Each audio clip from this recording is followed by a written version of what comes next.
Today on Rappler.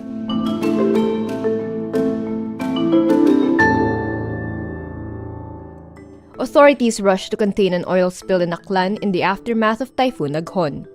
The Ombudsman suspends Bohol's governor and 68 others after the Chocolate Hills Resort fiasco. President Marcos says he was not involved in the ouster of Zubiri as Senate President. Filipino pole vaulter Obiena records his lowest clearance in nearly 2 years after his pole breaks in the Czech Republic. And PAGASA announces the start of the rainy season. Aklan authorities deploy oil spill booms to contain a slick affecting local fishing communities with reports of dead fish and oil-coated birds unable to fly. The spill originates from a vessel at Metallica Shipyard in New Washington Town. Engineer Jonathan Salvador, owner of Metallica Shipyard, says the vessel, which was under maintenance, was destabilized by rising seawater caused by Typhoon Aghon. He calls it a freak accident. The vessel's owner is reportedly willing to shoulder the damages. The Philippine Coast Guard says it is investigating the oil spill. New Washington Mayor Jessica Panambo issued Executive Order 34, suspending all fishing activities in the vicinity of Metallica Shipyard and nearby barangays. New Washington is renowned for its oysters, a major source of income for local fishermen, which many sell to prime hotels and seafood restaurants in Metro Manila.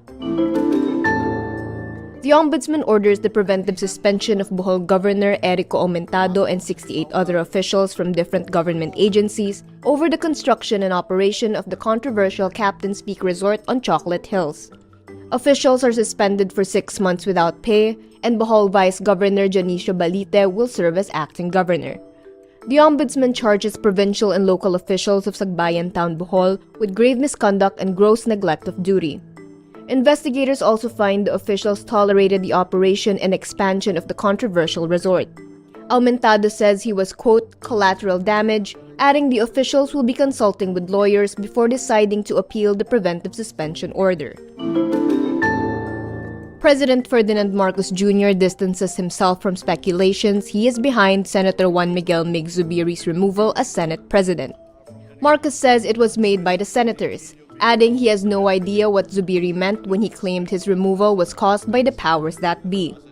In an interview after his ouster, Zubiri said, "You know we're not the enemy of the powers that be, but because we're not following instructions, we were targeted." In an interview with reporters in Brunei, Marcos confirms he was aware of efforts to oust Zubiri. But Marcos claims he did not talk to all parties until the issue was resolved. Historically, the chief executive's allies in Congress do not install a new Senate President or House Speaker without the President's approval.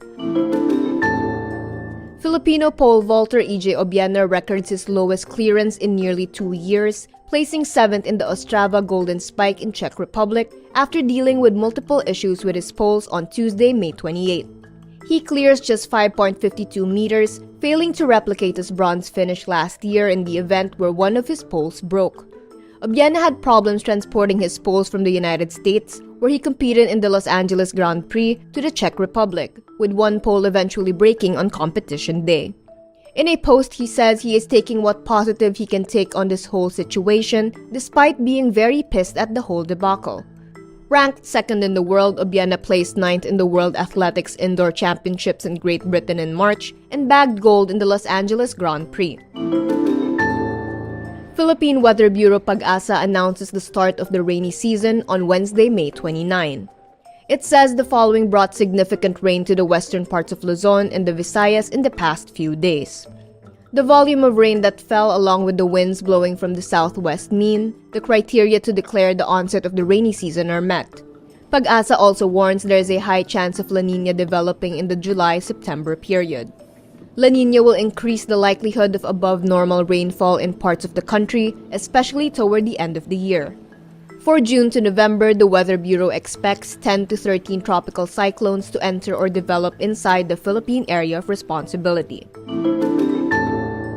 And that's today's wrap. I'm Kara Oliver. Thank you for watching. Click the link below for the full story.